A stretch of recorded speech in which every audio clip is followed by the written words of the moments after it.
Bismillahirrahmanirrahim. Assalamualaikum warahmatullahi wabarakatuh. Salam sejahtera dan perpaduan dan salam Malaysia Madani. Yang berusaha Tuan Pengerusi Majlis, Barisan Hakim yang arif lagi bijaksana, Didi Kohamat, guru-guru yang saya hormati serta rakan-rakan yang saya kasih sekalian. Hadirin yang saya muliakan, bayangkan sebuah rumah yang indah tetapi tidak mempunyai tiang yang kukuh. Walau secantik mana pun binaannya, rumah itu pasti akan runtuh apabila dilanda ribut. Begitulah juga sesebuah negara. Negara yang maju bukan sahaja bergantung pada bangunan pencekap langit, teknologi yang canggih atau ekonomi yang kukuh, tetapi turut bergantung pada nilai, prinsip dan jati diri rakyatnya.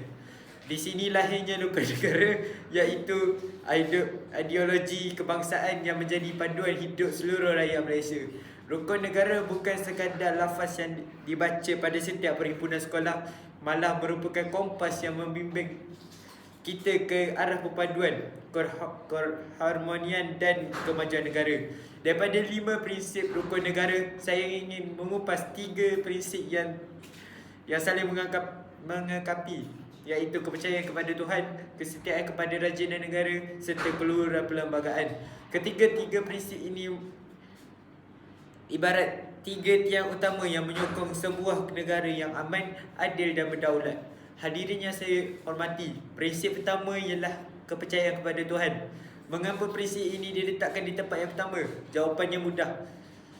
Segala nilai murni bermula daripada kepercayaan kepada Tuhan. Seorang yang berpegang teguh kepada ajaran agamanya akan sentiasa berusaha melakukan kebaikan, menjauhi kejahatan serta menghormati orang lain walaupun berbeza agama dan kaum dan budaya.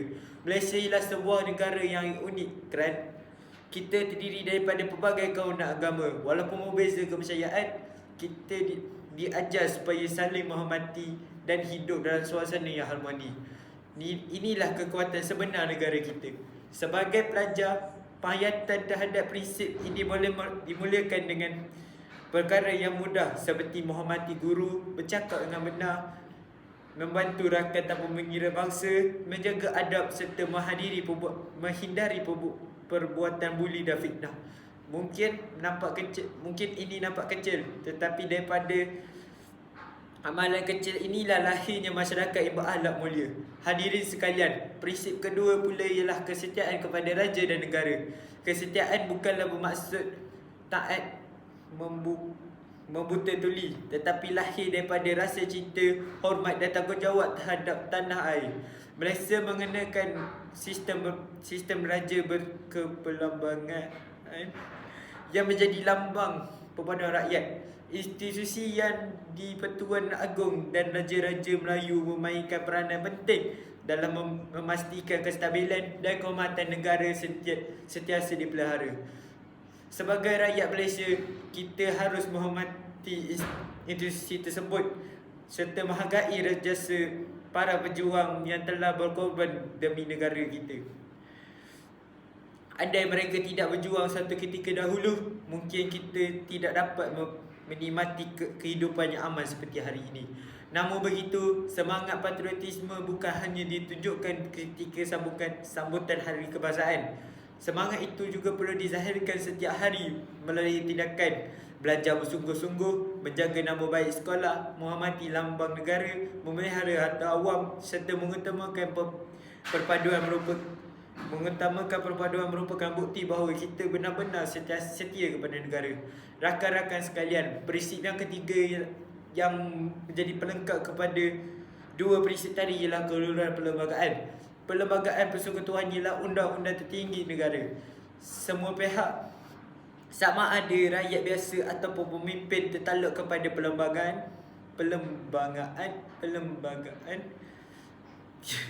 Jadi sesiapa pun yang berada di atas undang-undang. Perlembagaan ini bukan sekadar sebuah dokumen, tetapi asas kepada pentadbiran negara. Melaluinya hak rakyat dilindungi, keadilan dipegangkan dan keamanan dipelihara. Perlembagaan ini juga menjadi perpaduan yang memastikan kehormatan keharmonian masyarakat berbilang kaum terus kekal.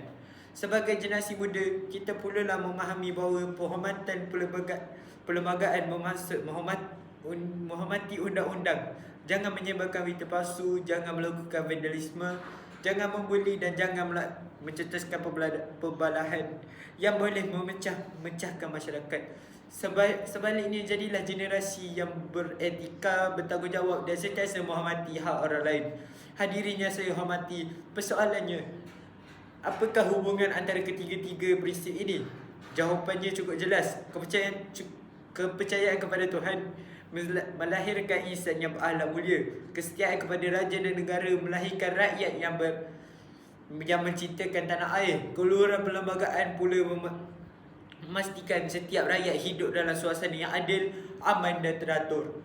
Apabila ketiga-tiga prinsip ini diamalkan bersama, lahirlah sebuah masyarakat yang bersatu padu, saling menghormati dan sentiasa meletakkan kepentingan negara mengatasi kepentingan diri sendiri. Hadirin sekalian, kita sebagai generasi pewaris negara mempunyai tanggungjawab yang besar. Masa depan Malaysia bukan hanya terletak di tangan pemimpin, malah berada di bahu kita semua. Jika hari ini menghayati rukun negara, esok kita akan menjadi pemimpin yang berintegriti. Jika hari ini kita memupuk perpaduan, esok Malaysia akan terus menjadi negara yang aman. Jika hari ini kita menghormati perlembagaan, esok keadilan akan terus dipelihara. Marilah kita membuktikan bahawa rukun negara bukan sekadar hafalan ketika perhimpunan, tetapi menjadi amalan dalam setiap langkah kehidupan. Sebelum saya mengakhiri pidato ini, izinkan saya meninggalkan sebuah persamaan. Kepercayaan kepada Tuhan membentuk akhlak kesetiaan kepada raja dan negara. Kepercayaan kepada Tuhan membentuk akhlak kesetiaan kepada raja negara, membina semangat patriotik. Keluaran perlembagaan menjamin keadilan. Apabila ketiga-tiga prinsip ini dihayati, lahirlah sebuah Malaysia yang bersatu, berdaulat dan disegani dunia. Akhir kata, marilah kita bersama-sama menjadikan rukun negara sebagai panduan hidup demi membina sebuah negara yang lebih maju, aman dan makmur untuk generasi hari ini dan akan datang. Sekian, wabillahi taufiq wa hidayah. Wassalamualaikum warahmatullahi wabarakatuh. Sekian, terima kasih.